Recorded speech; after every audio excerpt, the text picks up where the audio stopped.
So now that we've cut all the initial slots for our frets, we're ready to radius this fingerboard. This could happen after we've already glued it on to the neck, or it can happen before. In this case, we're gonna go ahead and do it while it's thin like this. Either are perfectly fine. So I've done a couple things. One, I've marked my center line along my fretboard just in pencil. I've also covered, just by scribbling over it, this surface with pencil. Now, if you're making a darker, like a walnut fretboard, you may want to use a white pencil instead so you can see it a little better, but that's going to show me where I've sanded and where I haven't sanded. Now let's talk about how we're actually going to, when you play guitar, the fretboard is not a perfectly flat plane. Usually it's got some roundness to it, and that radius depends on kind of your taste in the guitar. So if you're playing a lot of chords and a lot of classic rock type music, you're probably going to want a tighter radius, somewhere around 7.5 to 9 inches. If you're playing newer stuff, more metal or more solos up at the top end, people tend to prefer that to be a little flatter, more like a 16 or a 20-inch radius. Whatever you choose, I just 3D print these little radius blocks, and these are sized so that they're the same width as our adhesive sandpaper that we've got in a bunch of grits.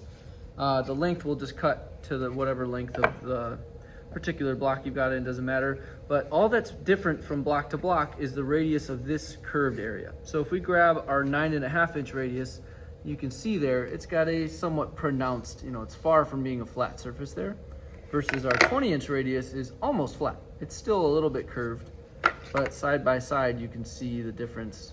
Put them like this. You can see that the 9.5 has a pretty dramatic curve to it instead. So I'm gonna, for this guitar, I'm gonna go with a 9.5-inch radius. So here's the setup we've done. This is just a set of 2x4s that we use the joiner to create a flat face on the insides, the outside doesn't matter, and then a flat face where it sticks to the table. And I've stuck these in place with some double-sided stick tape, and I just used the actual radius blocks to get them so that they are parallel to one another and the same, just the width of the radius block all the way down. So this slides, but there's really no room beyond that little bit of play for it to go side to side. That's gonna help us to run that sanding block perfectly parallel to the center line as we do this, because we don't want to be accidentally going off to the sides. So with that center line marked, the next thing I did for this setup is I just stuck 2 pieces of tape right about where the ends of my fretboard would overlap. And then I very carefully, with the tick mark that's marked on my block, marked where the center between these 2 bars is on that piece of tape. So that represents the center line of this gap between my 2 2x4s here, and same at that end. That's going to allow me to avoid accidentally sticking my fretboard, here's an exaggerated view, crooked like that, right, or off to one side or something. So what I can do is I've got my center line marked. I can just line it up at this end, and without sticking it down yet, I'll line it up at the other end as well.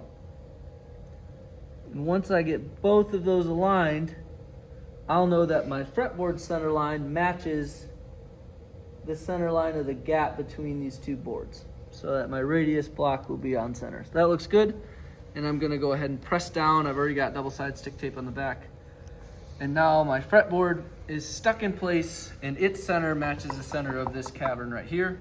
So now I'm ready to put some sandpaper on here. We're gonna start with 80 grit. I think I've got around here 120, 180, here's 80. So to get the right amount, I literally just stretch it out on the table. I'm just gonna lay my block right on top of it, and then use a good sharp razor to cut it flush.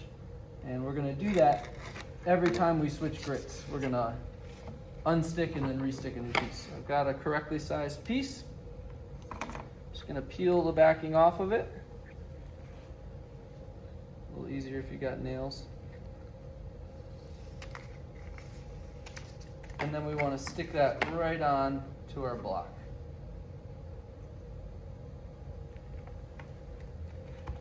And make sure it follows the curve that's been printed into the block. So now this is 80 grit. If we look down in there, you can see the pencil marks. As I get this down in there and run it back and forth,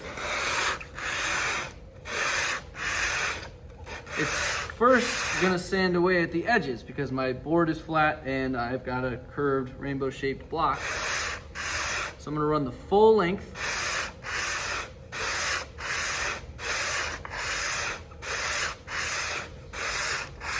For the future, I'll probably cut these a little shorter so they're not so in my way. But you can see it's starting to work. I'm sanding away some of my Sharpie, that's where that red is coming from. But we're just gonna do that until we get toward the center line. We don't actually wanna sand the center line totally away. We're gonna leave that as the high point. We've already made that so it's the correct thickness before this point. Just kind of watching the pencil lines to make sure I'm sanding evenly from one end to the other. And that process will just take a few minutes. It's not a terribly time-consuming thing, but you can see I've made some progress already. I'm ultimately gonna end up transferring that 9.5-inch radius arc directly into the fretboard, and then we'll suck away the sawdust with a vacuum. We'll switch out to the next grit and repeat. So we'll go from 80 to 120 to 180 to 240, and then I usually stop around 300 or 400 for this stage. But this is kind of your one shot before you have fret wires in there to get this pretty smooth. We're gonna go ahead and glue it to our neck blank, which you could do before or after this step. If you do it before, you're just gonna space your headstock maybe in the way. So I like doing it when it's just a fretboard. But then of course we have to clamp onto a curved surface when we go to glue them. So win some, lose some.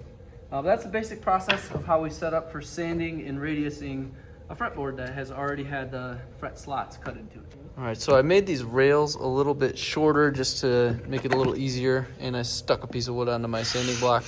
But what I wanted to show you is what this looks like when it's part way sanded. So you can see on the two sides, the pencil marks are gone. In the middle, they're still there, so I'm getting there. And I'm always just taking regular checks. You can see down here, I've not removed as much from the sides as I have up in the middle, so I need to spend a little more time down here to make sure I get an even radius. But that is kind of what it looks like at the maybe halfway point. So I'm gonna keep sanding at it, and as soon as these two sides meet in the middle, it's time to stop sanding and switch to the next grid up and repeat. And so we don't end up removing too much material. We just wanna take out the scratches from these rough grits with the smoother and smoother grits. All right, so I had those rails in place, and we've sanded with 80 and 120 and then 180. And so this is starting to feel pretty smooth. It's definitely got that 9.5-inch radius to it. At this point, I've removed the rails because when the next grid up is 220, and that is fine enough that we're not gonna be doing much material removal or shaping with it. So I don't necessarily need all the guides of this perfectly formed arc or the rails to keep it, because I'm not at risk of totally misshaping this neck at this point. So I'm gonna switch over to a power sander to make things go a lot easier and faster now that I'm up into the somewhat finer grits of 220 above. Before I start sanding, I went back and I took a look, and when I had initially cut my fret slots, I had definitely had my fretting saw angled just slightly back, so they were quite shallow along this edge. I noticed that just by looking. And so before anything else, I actually took my fretting saw and I angled it slightly there and just kind of went through every fret and evened them out. Being careful not to go too deep. You can always touch up. I usually make at least 3 passes with a fretting saw by the time I'm totally happy with those slots, but they're good enough for now again. So I've got some 220 grit on this, and I've covered it in pencil once more just so I can make sure I'm sanding evenly. I'm just gonna turn this on and remove most of that pencil, and then we'll just keep working our way up through the grits until this is a really smooth fretboard, and it should be a joy to touch.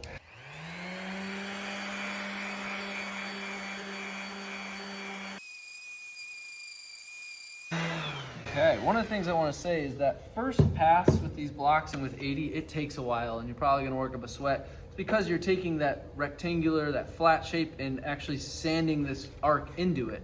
Beyond 80 grit, once you've done that initial shaping, each grit goes faster than the last. So when 120, you're not shaping anymore, you're really just taking out the scratches from the 80 grit, and then the same goes for 180 versus 120 and so on. So that was really quick. That's all it takes at 220. This feels a good bit smoother.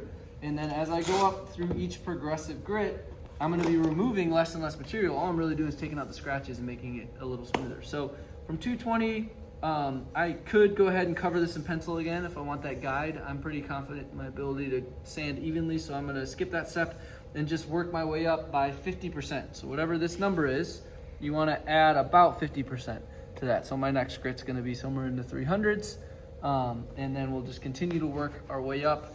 Once you've got the fret wire installed, you don't really get another shot at sanding that's easy like this. You would have to go individually fret by fret. So this is the time to get this, to take your time and get it just how you want it.